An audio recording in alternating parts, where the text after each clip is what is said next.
Hi and welcome to this week's Wu Wei Wisdom Life Lessons teaching. It's great to be back with you all. This week we are talking all about the procrastination, perfectionism trap. Now, do you always make excuses why you can't start something or can't complete on something, even though it may be related to something really important in terms of a decision, a project, or a person in your life? And so you end up underachieving, holding yourself back, and generally feeling dissatisfied and unhappy with your successes. Well, in this teaching, we're going to be explaining what's really going on here and how you can move from a mindset of procrastination to one of action taking and achieving.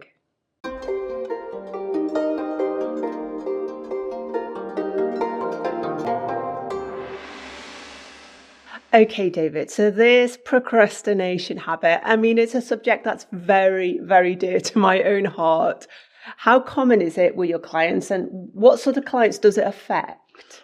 Well, first of all, it's really common, and it's interesting that you put the two together because many people won't put procrastination and perfectionism together as the same thing, but they absolutely are.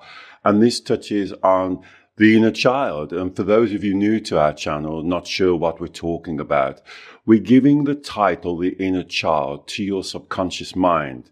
Now, you may already want to call it your ego or your little devil that sits on your shoulder and tells you negativity. But I want you to consider it as your inner child. And this connection between procrastination and perfectionism is definitely that part of the mind that was developed when you were young. And it's about avoiding. It's about what we call CCJ, being criticized, being compared, and being judged. And so in this teaching, we'll cover quite a lot of our basic teachings that we can go through slowly and you can work out. And even if you've heard it before, it's very useful to hear it again because we'll use slightly different words and you can look and see whether it applies to you or to someone that you love. My thinking, David, is that a lot of people think procrastination is, oh, I'm just lazy. It's because I'm incapable, because I haven't got the skills. And actually, I think many people who suffer extremely with procrastination are highly intelligent, highly capable people, highly motivated in their life and wanting to achieve their goals. But it's this inner child thing that really trips them up and causes them to procrastinate. Well, you're right, because they're procrastinating because they can't reach their own targets. They can't reach their own expectations. I often say in these videos, in the athletics, you see people jumping over the high bar. The problem is they keep on raising the bar, so they never jump over it. So they try harder and harder and harder. And then eventually they have to procrastinate. They have to tell themselves things like, I'm not good enough. Here's the 3 lies. I told you we'd be going all over our principles. I'm not good enough. I can't cope. I'm unworthy. I don't deserve it. And they tell themselves these lies, I call them, and I like to use those strong words. These are lies because of the core of this. And what we'll find is something far more important. This is the person denying their own Shen. Remember, when I call it Shen, it's your value and worth. So at the very core of this, which we'll explore on this teaching, this goes right down to the core, because what they're doing is they're looking outside of themselves to others to give them the validation, the approval, the strokes, and tell them that they are good enough. And so constantly, it's like a dog chasing its tail. I call it the carousel of despair.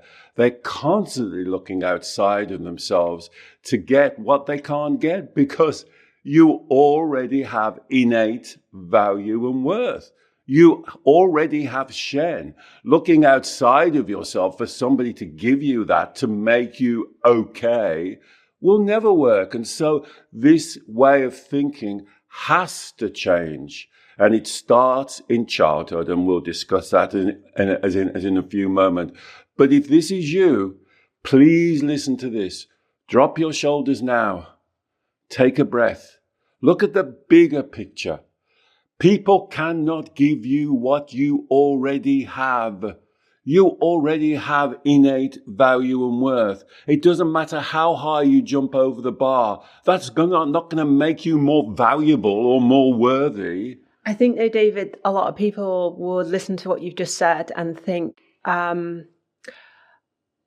you're just saying this is about me trying to prove myself. But actually, I'm very much a self-starter. I want to do things for my own successes so I can, it's just that I just lose momentum and I lose kind of enthusiasm and everything seems like a drag. And I don't know how that can be related to wanting strokes and validation of other people, because this really seems like an internal battle thing going on rather than me trying to prove myself.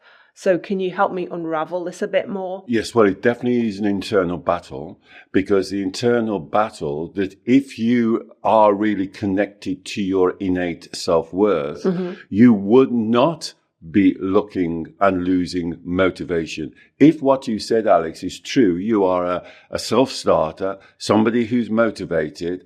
If you believe in yourself, if you trust yourself, why would you lose that? The reason why you lose it is because you're looking for this external kind of confirmation, if you want. This, people call it validation. I'm looking for validation. But if you look at that word, the giving of value, how can someone give you value? You already have value. And so, as you quite rightly said, this creates this internal battle in your mind, in your inner child, that they're never satisfied. They are more interested in what other people think.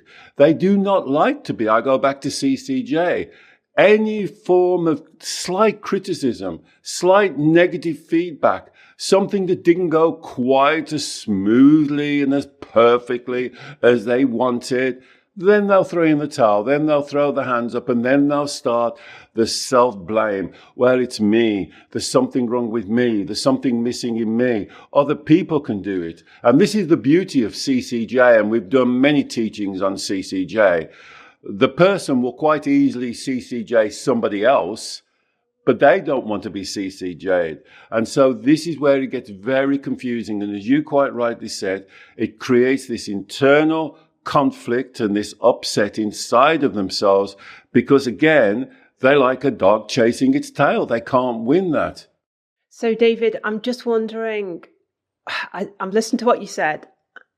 Is it the case that we set very high standards for ourselves? We want to be judged as doing the thing, the project, making the decision, taking the action in a perfect way. We don't want to receive criticism, or we don't want to be judged as less than by other people. And because we suspect, in all likelihood, we will be, because we are not perfect, as is nobody, we then end up not doing the thing or sabotaging the thing so that we don't have to expose ourselves to the strong likelihood of being CCJ by other people. So it starts with perfectionism in our mind, and the validation seeking, and we essentially self-sabotage, so by procrastinating in order to avoid the discomfort which we strongly suspect we're going to experience because people are going to judge us. So you've said a lot there, Alex, and a lot of it is absolutely right. So first of all, you said we set ourselves very high expectations that we know we can't meet. So just think about that standard. Why? And we're on the golden thread now. Why would you set yourself standards that you know you can't meet? Then you said, well, we try and be perfect, even though we know that's ridiculous. The same question. Why would you believe something that you know is ridiculous? Right at the beginning of your statement, you give yourself two massive hurdles that you can't even jump over your own hurdles. And then now you've got yourself a problem. Now you've started a project or a situation or a job or whatever it is, and you've given yourself two impossible hurdles to jump over.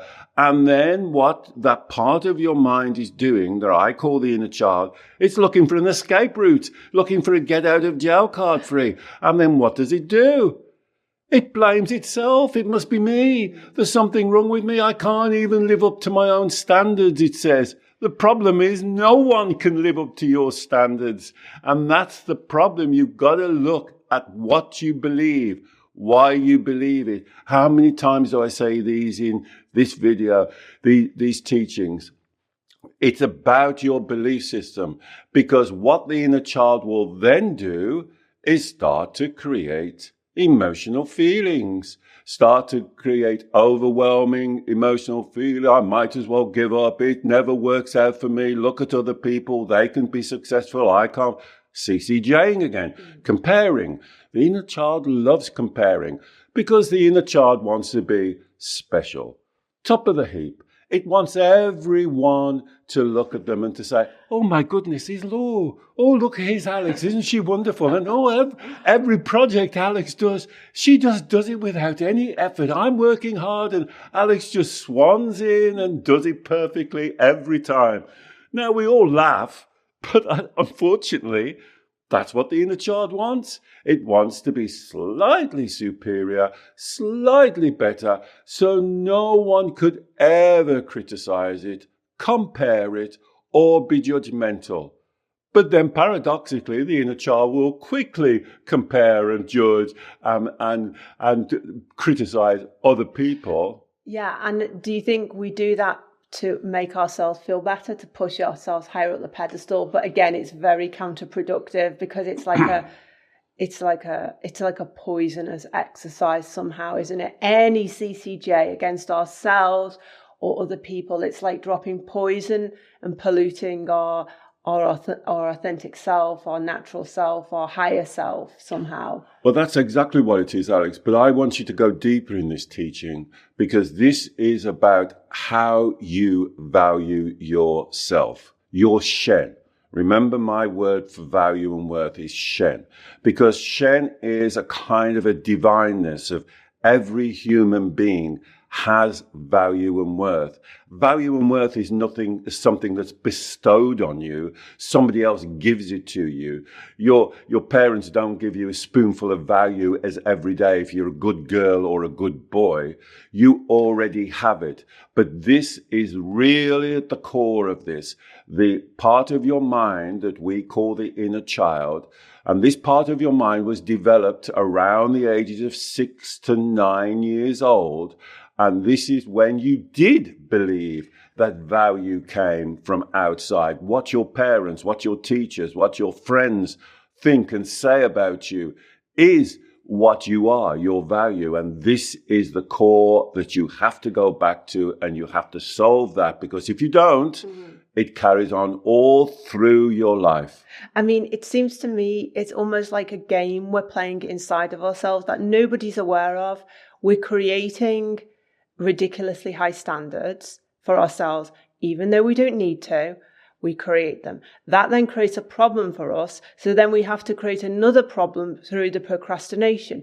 And then we create red light feelings of pain, discomfort, dis-ease, because we are now stuck in this game that we've created for ourselves, all the while making excuses, selling ourselves short. And it's almost like nobody else outside of us knows that this game's going on, but it's so preoccupying to us, so corrosive, so dimming down our natural light. And I can see how this game playing, this strategy, this self-manipulation really did begin for many of us in childhood. I mean, David, would you say that people who are perfectionists seeking validation, having a propensity to procrastinate, is it because they were had very high standards set for themselves as children, or were heavily criticized as children, or heavily compared or judged when they were younger? Is that the typical environment that these type of clients and people grow up in? Yes, Alex, you said a couple of things there that are really important. The one thing you said, and I agree with you, I don't like to use that word game, because a lot of my clients are really struggling with this, and it's causing their lives and their families and their futures a lot of harm. But the word that you said is the right word. It's a game. It's a game that you're playing with your inner child. And your inner child, unfortunately, over time, because the inner child, what makes it so difficult for you to break is the inner child has direct access to your emotions. And so it brings the emotions into the game. And unfortunately, and here's where it goes wrong, over time, this game becomes your identity. Let me repeat that. The word that Alex says is absolutely the right word. I know you're going to hate it if you're absolutely locked in procrastination and somebody calls it a game. But what has happened over time, the game that you've been playing, trying to be perfect, trying to get validation from other people, trying to be successful, trying to be better and quicker and faster and more than everybody else, that has become your identity. And that's why it's so important. Then to answer the second part of your question, how does this happen? You're right. You could be brought up in a childhood environment or a culture where you have to be better. Your parents are always pressing you. They think they're doing a parent responsibility of pushing you to do better, to be top of the class. If you come back and you've got 95 out of 100, they don't say well done. They say there you are. If you just studied harder, you'd have got 100 out of 100. It can be that way. Or remember the pendulum.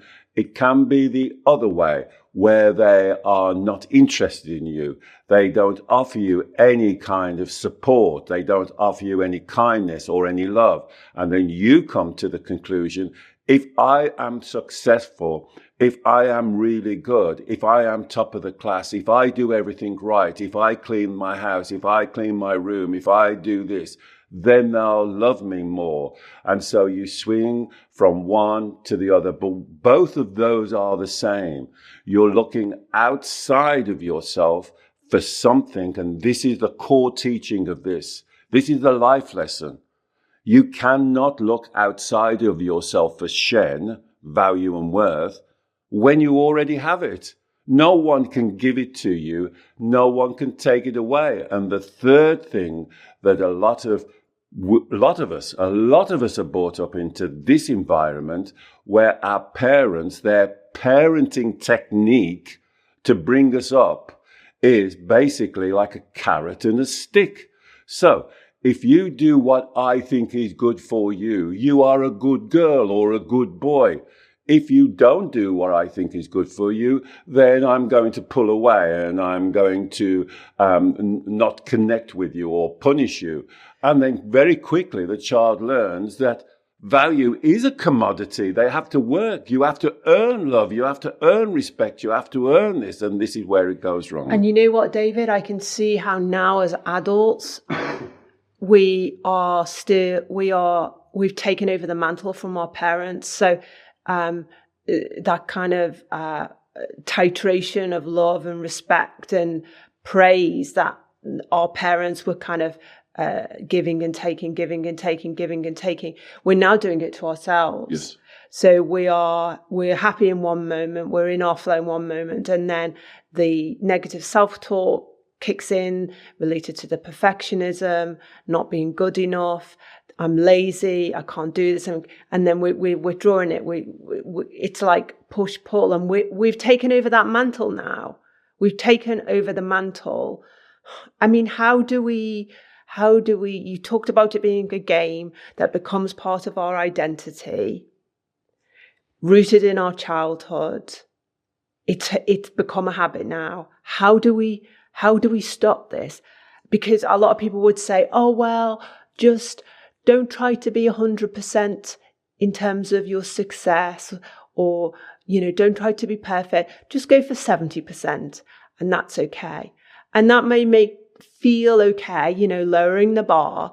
But I'm thinking if we don't deal with these fundamental beliefs about our self-doubt and our self-worth that were created in childhood, any of these surface level strategies are not going to work.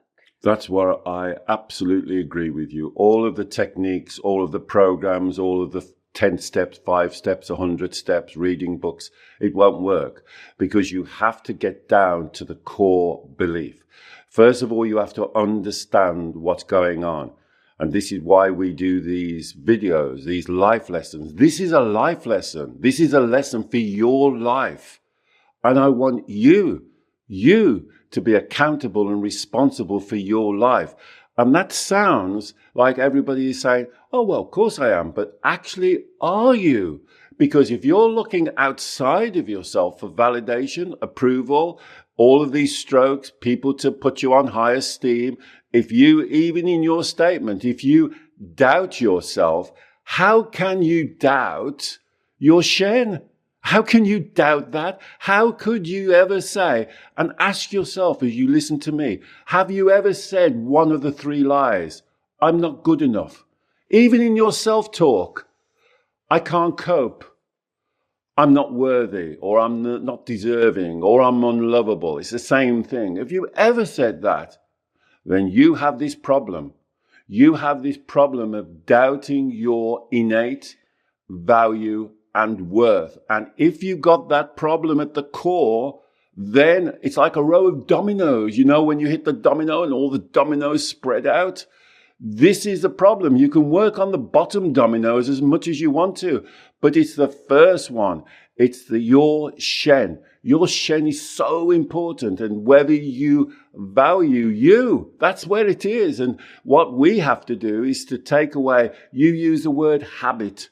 Habit is, I hear of all my clients, oh, it's ingrained. Oh, I can't help it. Oh, it's really deep. Oh, it's the belief that's... No, it's your belief. Why do you believe it? Here's the golden thread. And so you follow the golden thread, and it's like deconstructing a pattern of thinking, a game, as you said, and we say, an identity, and imposing a true identity, honesty, truth, integrity. When you in your self-talk, this is so important. When you hear that self-talk, I'm not good enough, is that the truth? It's a lie. I put this challenge out. If you believe you're not good enough, put it in the comments below and tell me why. You won't. You'll give me the consequences of believing you're not good enough, what the outcomes are, but you were not born. Somebody didn't pick you up as a child and says, oh, look at this baby here. Here's baby Alex. She's not good enough. I think, though, David, that is a critical point, because when we're in this procrastination mode of not taking action, of not succeeding, of not reaching our potential, we are in a child. Our ego gathers all of that and uses it as a huge, painful, spiky stick to beat ourselves up with. It says, look, well, here's the evidence. I know I'm not good enough because look how I never did this right. I never took enough action. I didn't do it as well as the next person. So it becomes like a self-fulfilling prophecy then. That's what it actually is. But everything you've just said are the outcomes, are the consequences of the incorrect mindset to begin with. Of the incorrect mindset. Let's use that example I've just used. If when you were born, the midwife held you up, Alex, and says, oh, look at this baby girl. She's not good enough. Would that make that true? No, it's her opinion. Exactly. Well, why would you believe somebody else's opinion? That's the key. Now, when you do the golden thread and ask yourself why, the self-inquiry, we've done so many teachings on the golden thread because you don't need to go to therapy. You can do this yourself as long as you value truth, honesty, and integrity. That's why you couldn't answer. When baby Alex is born in and the midwife says, oh, look at her, she's not good enough. You would not believe that. You think, she's crazy. She's crazy. Because that is not the truth. And the way to cut through this quicker than what you realize, I can tell you one of the most common things I hear when I work with my clients. This is what I hear. Like 2 days ago, I worked 2 days ago, I heard it 4 times. It can't be that easy, can it, David? It can't be that easy. What? Telling the truth can't be that easy?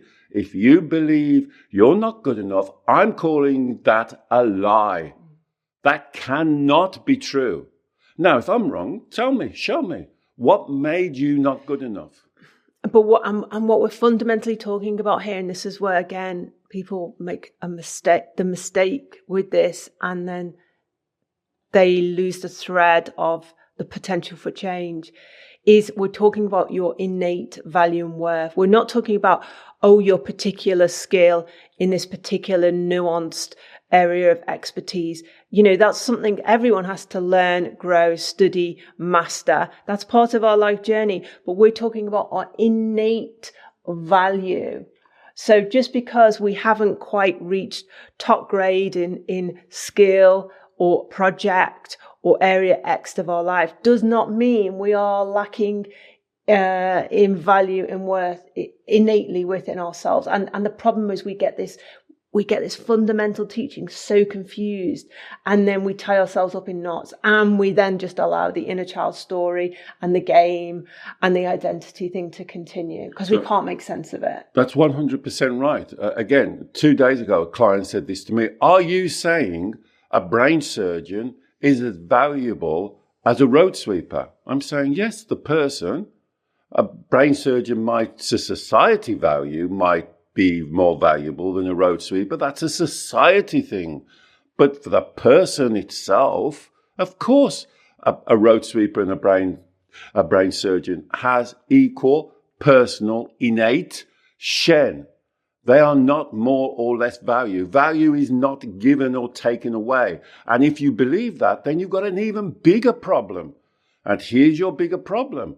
Who is the arbiter? Who decides who is valuable? And where do they get it from? What is there, a value tree everybody goes to and judges? And this is your problem when you go down that road, but you see the inner child doesn't want to do that. So what does the inner child do if you take him down that road? Create emotions. Oh, I'm scared. Oh, I'm vulnerable. Oh, I'm anxious. Oh, I'm frightened.